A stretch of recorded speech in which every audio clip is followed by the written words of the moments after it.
भारत के gas turbine research establishment या GTRE ने एक नई दिशा में कदम बढ़ाया है। इलेक्ट्रिक जेट इंजनों की खोज में जीटीआरई अब बीएलडीसी तकनीक का उपयोग कर रहा है, जो कि ब्रशलेस डायरेक्ट करंट मोटर्स के लिए जानी जाती है।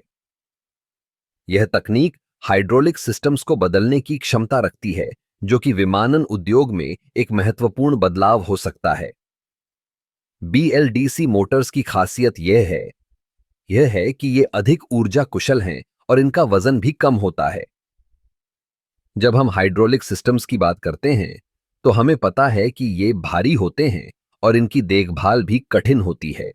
बीएलडीसी तकनीक का उपयोग करके हम एक हल्का और अधिक प्रभावी सिस्टम विकसित कर सकते हैं, जो न केवल प्रदर्शन में सुधार करेगा, बल्कि ईंधन की खपत को भी कम करेगा।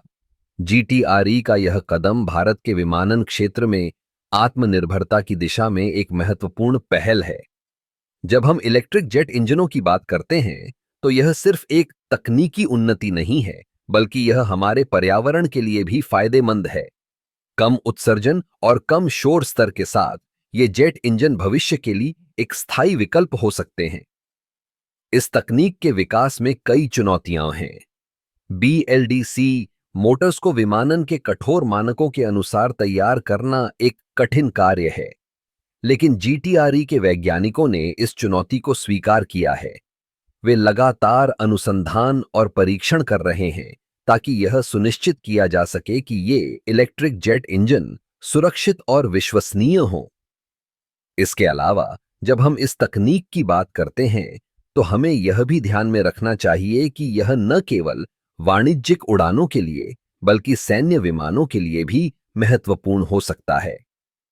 भारतीय वायुसेना के लिए यह तकनीक एक गेम चेंजर साबित हो सकती है। हल्के और कुशल जेट इंजन से हमारी वायुसेना की क्षमता में वृद्धि होगी, जो कि किसी भी संभावित खतरे का सामना करने के लिए आवश्यक है। जीटीआरई की यह पहल न केवल भारत के लिए, बल्कि वैश्विक स्तर पर भी महत्वपूर्ण है। जैसे जैसे दुनिया इलेक्ट्रिक और हरित प्रौद्योगिकियों की ओर बढ़ रही है, भारत भी इस बदलाव का हिस्सा बन रहा है। यह न केवल हमारे देश की तकनीकी प्रगति को दर्शाता है, बल्कि यह हमारे युवा वैज्ञानिकों और इंजीनियरों के लिए भी प्रेरणा का स्रोत है। इस प्रकार जीटीआरई का बीएलडीसी तकनीक की ओर बढ़ना न केवल एक तकनीकी उन्नति है, बल्कि यह हमारे भविष्य की दिशा को भी निर्धारित करता है। हम सभी को इस दिशा में आगे बढ़ने के लिए प्रेरित होना चाहिए, ताकि हम एक स्वच्छ और सुरक्षित भविष्य की ओर बढ़ सकें।